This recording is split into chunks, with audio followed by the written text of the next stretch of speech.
Hey, welcome to Eat Your Backyard, my YouTube channel where I talk about all kinds of edible things that I like to grow. And I want to point out something today that is near and dear to my heart, and that's coconut trees. You know, how to grow a coconut tree and enjoy it. It's not easy to do, and this is an example. This is a good example of how to do it. This looks to me like a yellow Malaysian or dwarf coconut tree, and that's the kind of plant in the yard. And the reason is they get to be about 80 feet tall otherwise, and it's really tough to pick coconuts that are 80 feet up or even 50 feet up. And the other thing is when they come down like a paper cutter through houses. So we don't want to do that. But here's why you plant this dwarf kind. You're getting coconuts right away. Look at that. Now these are little coconuts, but they're more than enough. Beautiful.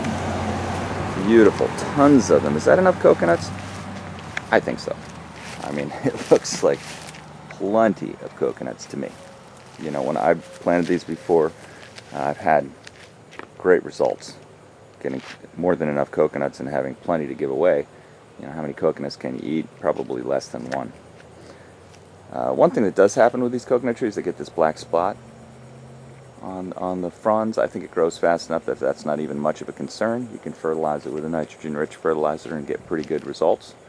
I wouldn't over-trim this kind of palm tree, you know, because that's kind of what gives the fruit its vigor. So I would leave it fairly lightly trimmed. But yeah, great choice, you know, and great location. You see how they planted this one? It's not near any power lines, not near any house, not too close to the sidewalk, just far enough, just in the right place, the right size. That this is a perfect example of how to do a coconut tree in your yard. You want a coconut tree? Get a yellow Malaysian, get a dwarf variety that's going to give you coconuts pretty much right away, and that way you can get off to enjoying them. Or otherwise you're going to get something like what's over the top of this house, which is coconuts heading for high altitude, and I don't think that's what most people really want. There's an example of one right here that's a little taller. That one's also good choice for where it's at, because when those coconuts come down, they're not coming down on the cars, they're not coming down on the sidewalk, they're coming down right on a grassy area, on a corner, away from everything. So that's another great example of how to do a larger coconut tree. But in terms of one, you know, good to have one up maybe up high, but you're not getting those coconuts. And when they come down, they're really dangerous. I mean, incredibly dangerous. You got to do that kind of carefully. You get one of those on the head and you've probably taken a trip to the hospital, or worse. But anyway, yeah, coconut tree. Here's another thing that's very interesting. They got a really beautiful collection of well-maintained palms here. The Coco's palm, which is a classic. Looks like a coconut tree, but isn't.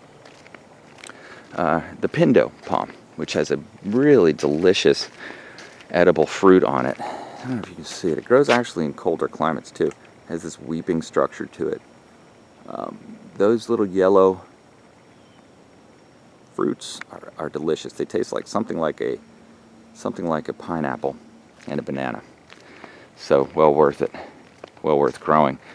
The one thing I'd point out here that's an issue is this strangler fig is setting up shop, and that's not good for the tree. So very tough to get rid of, but at least you can kind of cut it back. You know, but things want to grow up there because all these palm remnants of the fronds and everything create almost like a soil, so it's very easy for these plants to get established. You can see the roots of the strangler fig are wanting to strangle, because that's what they do. I'm sure they trim it back and trim it back, but it just becomes almost unmanageable. Alright, so hey, thanks for watching Eat Your Backyard. If you like these kinds of videos, don't forget to subscribe. New videos out all the time. Thanks for watching Eat Your Backyard.